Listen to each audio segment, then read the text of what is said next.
Seigneur soit avec vous. Et avec votre esprit. Évangile de Jésus-Christ selon saint Luc. Gloire à toi, Seigneur.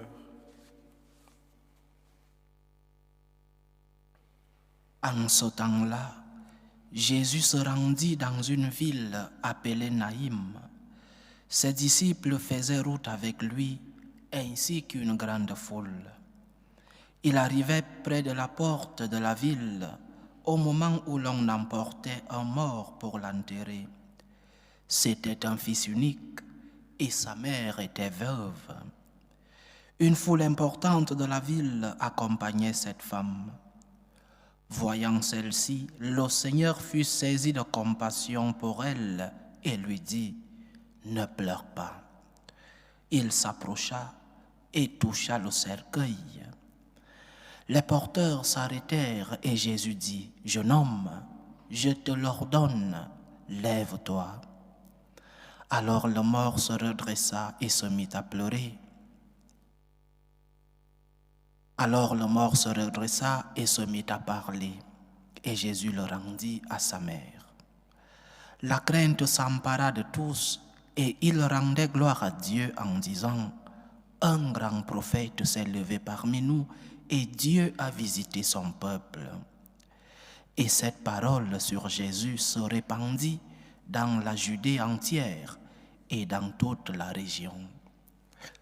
Acclamons la parole de Dieu. Louange à toi, Seigneur Jésus. Il y a en Jésus une identification entre le message et la personne. C'est-à-dire que Jésus fait ce qu'il prêche. Il n'y a pas de dichotomie, il n'y a pas de différence entre ce qu'il dit et ses œuvres. Malheureusement, dans notre vie, cela n'arrive pas ainsi. Nous constatons que nous voulons faire le bien, comme dit saint Paul.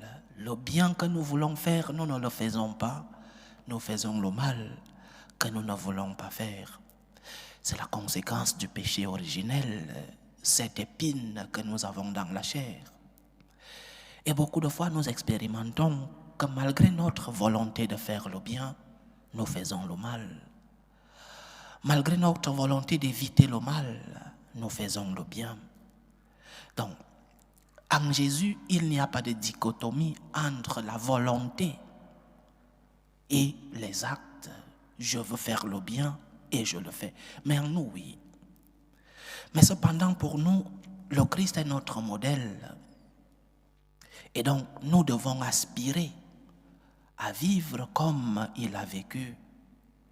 Nous devons aspirer à faire ce qu'il a fait, lutter pour ne pas faire le mal, lutter pour faire le bien, lutter pour traiter les autres comme le Christ nous traite à nous. Et c'est pourquoi il est important de se rappeler et d'essayer de vivre comme le Christ. Le chrétien a un modèle. Et le modèle, c'est Jésus-Christ.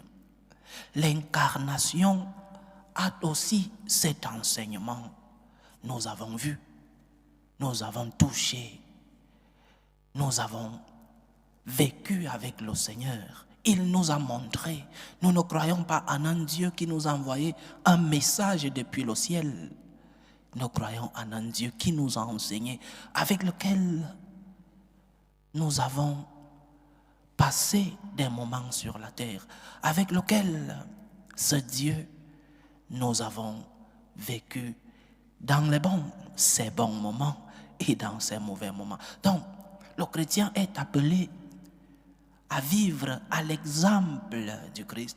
Déjà depuis la création, nous sommes, dit l'anthropologie chrétienne, nous avons été créés à image et à la ressemblance de notre Seigneur. Cela veut dire que nous devons vivre comme Dieu.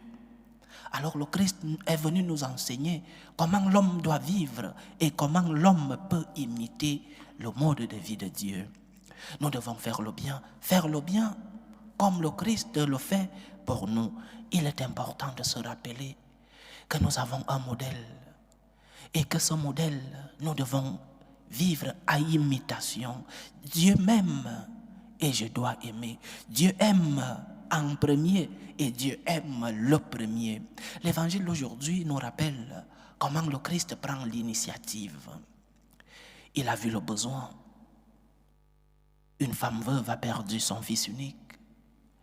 Et lui, qui a de la compassion, se rapproche de la femme et fait le miracle de la résurrection de cet enfant. Avoir des yeux pour voir les besoins de ceux qui passent dans notre vie. C'est une attitude des chrétiens. Combien de fois nous voyons les besoins et nous pouvons résoudre les problèmes des gens, mais nos regards sont ailleurs. Combien de fois nous voyons la souffrance autour de nous, mais nous n'avons pas ce cœur compassif. Et il n'est pas si difficile de voir la souffrance autour de toi. Il n'est pas si difficile de voir que telle personne autour de moi a besoin d'un bonjour, de mon temps, de mes paroles de consolation, de mes biens matériels. Combien de fois nous voyons le besoin et nous tournons notre regard ailleurs. Nous sommes plus intéressés par des choses qui n'ont pas d'importance, alors qu'autour de nous, il y a de grands besoins. Nous devons vivre à imitation du Christ.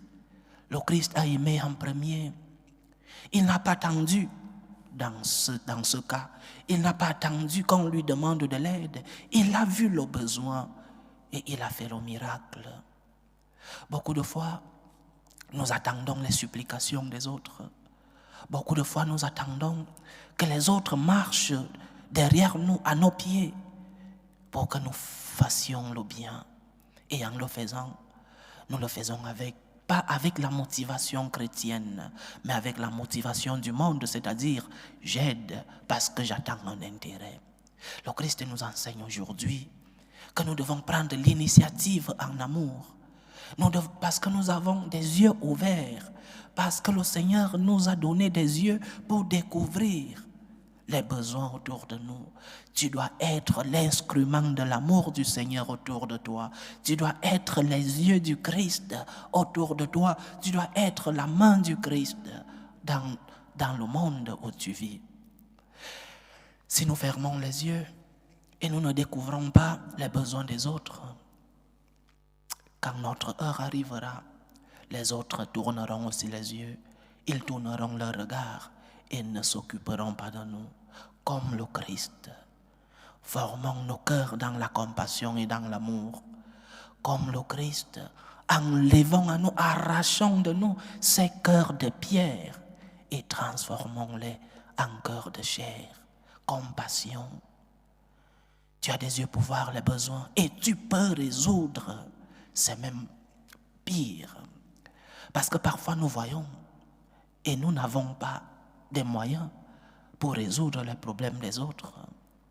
Mais lorsque nous voyons et que nous pouvons, chers frères et sœurs, comme le Christ compassion, lève-toi, va à la rencontre de cette personne qui a besoin de toi, avec des sacrifices bien sûr, le sacrifice de ton temps, le sacrifice de tes biens matériels.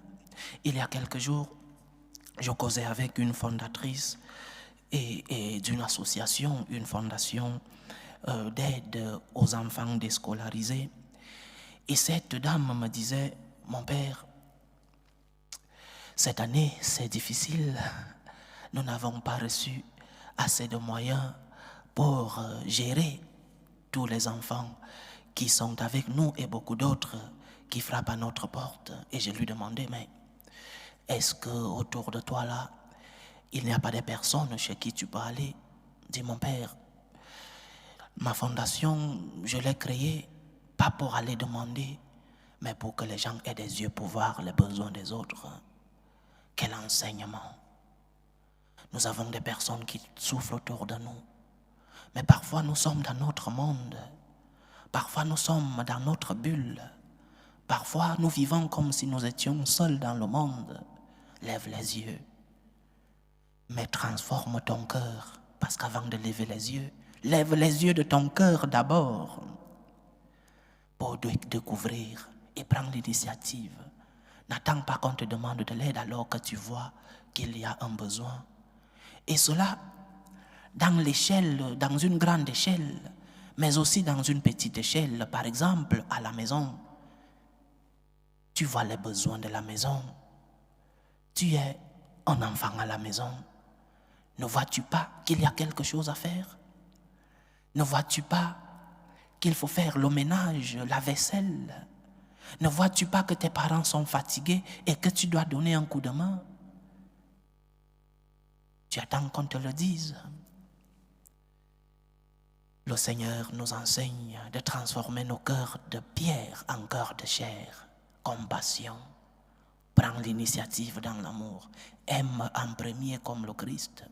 N'attends pas qu'on te demande de l'aide parce que tu as les yeux pour voir les besoins des autres, parce que tu as les yeux pour découvrir les nécessités de ceux qui passent autour de toi.